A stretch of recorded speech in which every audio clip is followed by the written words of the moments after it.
State and prove converse of Thales theorem या state and prove converse of basic proportional theorem.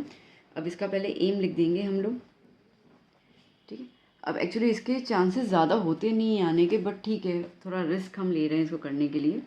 Okay, तो क्या है यहाँ पे question, that if a line divides any two sides of a triangle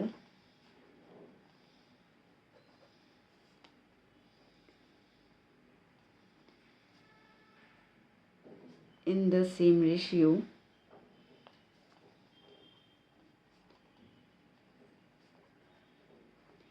then prove that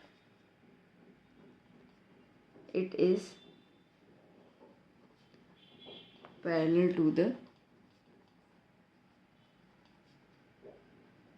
third side. ठीक है, ये हमें प्रूव करना है।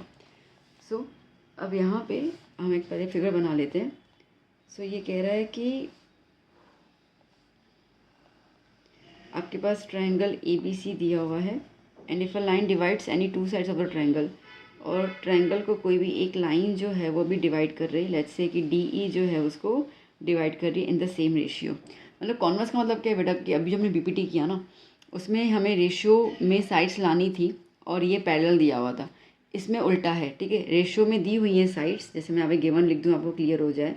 यहाँ पे साइड्स रेशियो में दी हुई है, AD upon DB is equals to AE upon EC दिया हुआ है, और आपको यहाँ पे प्रूव करना है कि DE जो है वो BC के पैरेलल है। इसके लिए कॉन्वर्स बोला गया ना, कि जो BPT है उसका उल्टा।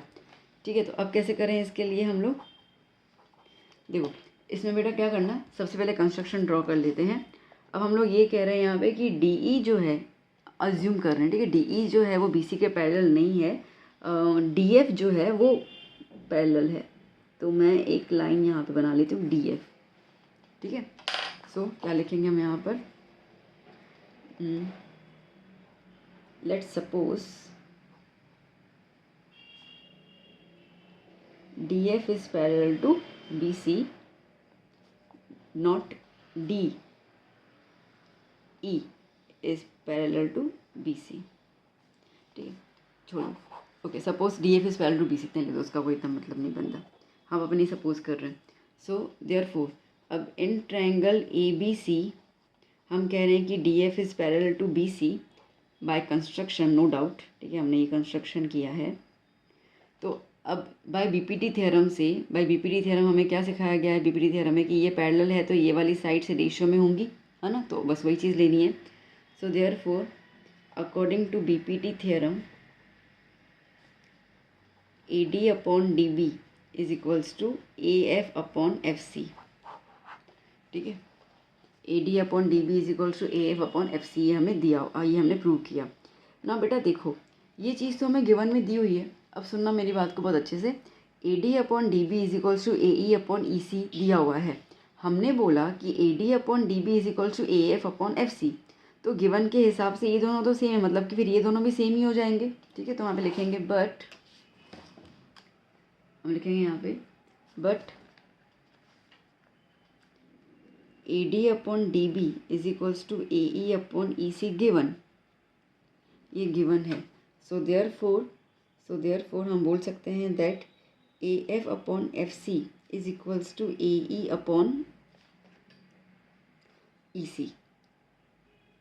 ठीक है, ये हम लोग चीज़ बोल सकते हैं यहाँ पे।